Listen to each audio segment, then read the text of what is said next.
14 April জানাবো আজকের গুরুত্বপূর্ণ 20টি তাজা খবর। প্রথমেই জেনে নেব শিরোনাম। শিলিগুড়িতে মোদির মুখে রিচা ঘোষের বিস্ফোরক ছক্কা। বাংলার মেয়েদের জন্য এবার বিরাট ঘোষণা প্রধানমন্ত্রীর।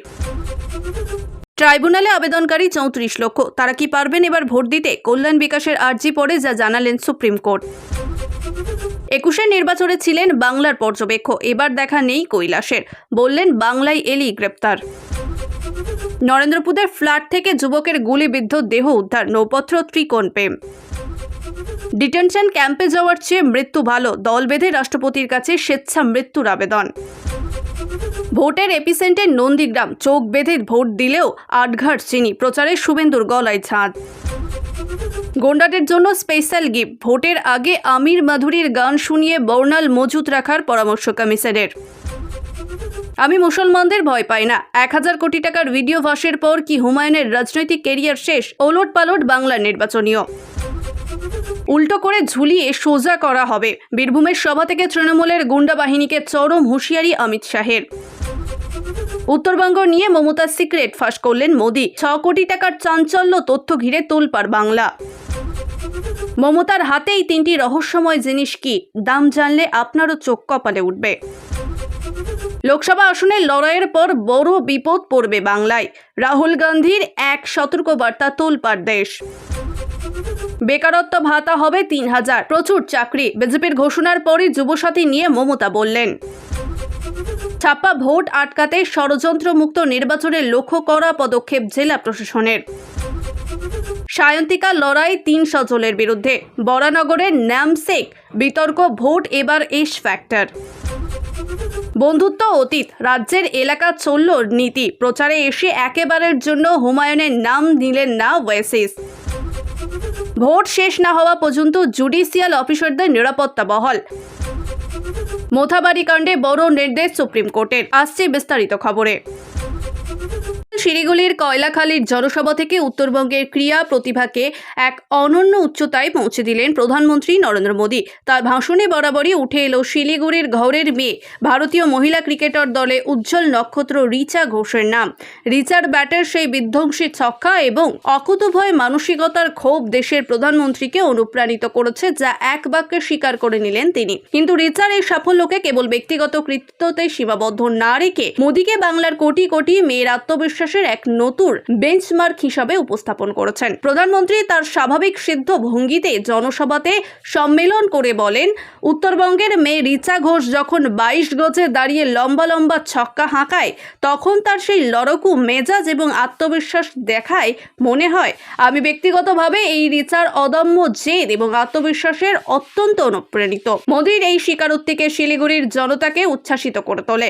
তিনি বুঝিয়ে দেন যে রিচা আজ কেবল উত্তরবঙ্গে নয়, গোটা ভারতবর্ষের গর্ব। প্রধানমন্ত্রীর লক্ষ্য স্পষ্ট, বাংলার প্রতিটি জনপদে রিচার মতো সেলফ কনফিডেন্স এবং প্রতিভাশীল কন্যাদের জয়যাত্রা নিশ্চিত করার। অ্যাডজুডিকেশন অর্থাৎ বিবেচনাধীন তালিকায় থাকা ভোটারদের তথ্য যাচাইয়ের কাজ শেষ হয়েছে। সেই প্রক্রিয়ায় বাদ গেছে প্রায় 7 লক্ষ নাম, আর তার আগে 2 দফা ভোটের তালিকা থেকে বাদ যাওয়া নাম একত্রিত করলে সেই সংখ্যা দাঁড়িয়েছে 91 লক্ষের কাছাকাছি। অ্যাডজুডিকেশন তালিকা থেকে যে 27 লক্ষ নাম বাদ গেছে তাদের আবেদন করতে পারবেন ট্রাইব্যুনালে। সেই ট্রাইব্যুনাল গঠনের কাজ শেষ। 13 এপ্রিল থেকে শুরু হচ্ছে কাজ। পোর্টাল গঠন হয়েছে, কিন্তু সেই পদ্ধতিতে সময় সাপেক্ষ।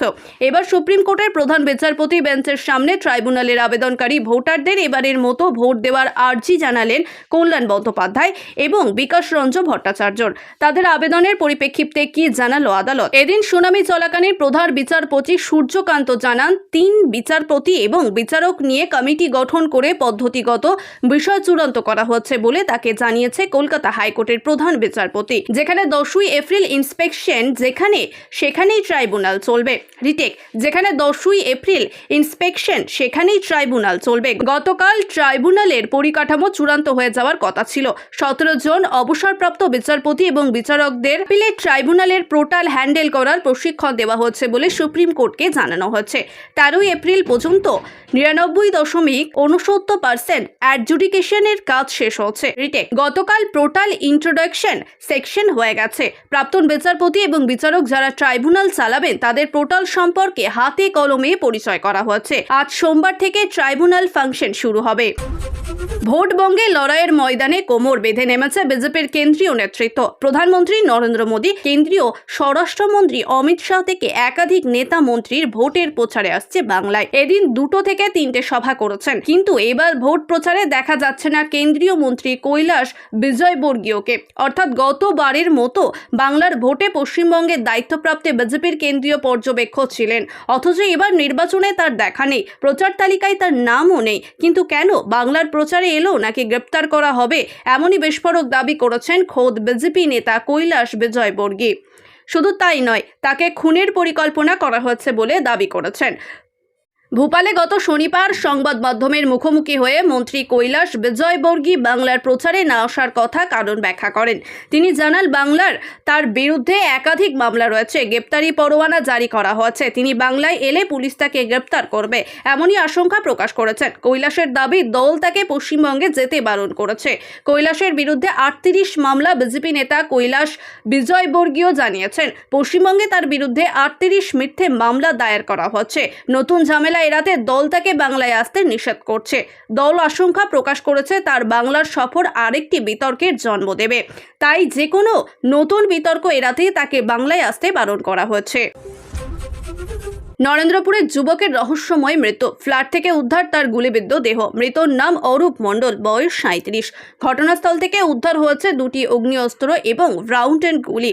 দক্ষিণ 24 পরগনার রাজপুর সোনারপুরের নরেন্দ্রপুর থানার নবগ্রাম এলাকার ঘটনা। এই ঘটনা কেন্দ্র করে চাঞ্চল্য ছড়িয়েছে এলাকায়। এই ঘটনায় ইতিমধ্যে 2জনকে গ্রেপ্তার করেছে পুলিশ। পুলিশ সূত্রে জানা গেছে, ওই ফ্ল্যাটে একাই থাকতেন অরূপ। পরিবারের দাবি, মধ্যরাতে প্রায় 11টা নাগাদ এক পরিচিত ব্যক্তির নামে খবর পান অরূপ মামা শঙ্কর নস্কর তার পরিবারের সদস্য ঘটনাস্থলে পৌঁছায়। সেখানে গিয়ে দেখেন ঘরের মধ্যে যুবকের গুলিবিদ্ধ দেহ পড়ে রয়েছে, পাশে পড়ে রয়েছে একটা বন্দুক। খবর পেয়ে সঙ্গে সঙ্গে ঘটনাস্থলে আসে নরেন্দ্রপুর থানার পুলিশ।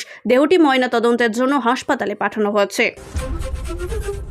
ভোটার লিস্টে নাম বাদ গেছে, এখন ট্রাইব্যুনালে আবেদন জানিয়েছে তারা। তবে তাদের বক্তব্য, চরম হতাশা ও মানসিক অশান্তির মধ্যে দিন কাটছে। এই পরিস্থিতিতে এসিডির কাছের মাধ্যমে রাষ্ট্রপতির কাছে স্বেচ্ছায় মৃত্যুর আবেদন জানালেন হুগলির আরামবাগের বেশ কয়েকজন। তাদের বক্তব্য, ডিটেনশন ক্যাম্পে যাওয়ার চেয়ে মৃত্যু ভালো। বিজেপির কটাক্ষ, তৃণমূলের চক্রান্ত একটা নাটক হয়েছে। সোমবার আরামবাগ পৌরসভার 6 নম্বর ওয়ার্ডের কাউন্সিল তথা তৃণমূল রাজ্যের সম্পাদক স্বপন নন্দীর নেতৃত্বে বেশ কয়েকজন আরামবাগ এসিডির কাছে যান। সারা গায়ে তাদের যাবতীয় তথ্য সেটে পথযাত্রা করে এসিডির অফিসে যান। তার মধ্যে প্রাক্তন প্রধান শিক্ষকও ছিলেন, আবার কারো যাবতীয় তথ্য আছে, কিন্তু নাম বাতিল। জানা গিয়েছে, আরামবাগ পৌরসভার 6 নম্বর ওয়ার্ডে প্রায় 206 জনের নাম বাতিল হচ্ছে, আর তাদের মধ্যে তাইবুনস বেগম নামে একজন প্রাক্তন শিক্ষিকাও রয়েছে। তিনি 20 বছর বয়সে গোঘাট ভবতীয় বালিকা বিদ্যালয়ের প্রধান শিক্ষক পদে ছিলেন, রিটেক। তার মধ্যে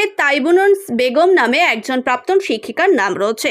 তিনি 20 বছর গোঘাট ভগবতী বালিকা বিদ্যালয়ের প্রধান শিক্ষিকার পদে ছিলেন। মোট 34 বছর সরকারি চাকরি করেছেন। তার স্বামী আরামবাগ গার্লস কলেজের অধ্যাপক ছিলেন। তিনি নিজেদের পেনশন কাগজপত্র রয়েছে, পাসপোর্ট আছে, এর পাশাপাশি যাবতীয় তথ্য আছে। এদিন মহকুমা শাসকের কাছে রাষ্ট্রপতিকে লেখা একটি আবেদনপত্র জমা দেন তাইবুনসরা। আবেদনে জানা গেছে যে পরে বলেন, সব নথি থাকার পরেও নাম বাদ দিয়েছে। এখন ডিটেনশন ক্যাম্পে পাঠালে কি হবে? ডিটেনশন ক্যাম্পে যাওয়ার চেয়ে মৃত্যু ভালো। সেই জন্য এসিডির মাধ্যমে রাষ্ট্রপতির কাছে আমরা স্বেচ্ছায় মৃত্যু আবেদন জানিয়েছি। পাশে দাঁড়িয়ে থাকা বিজেপি এবং নির্বাচন কমিশন নিশানা করলেন আরামবাগ পৌরসভার 6 নম্বর ওয়ার্ডের কাউন্সিল তথা তৃণমূল রাজ্যের সম্পাদক স্বপন নন্দী।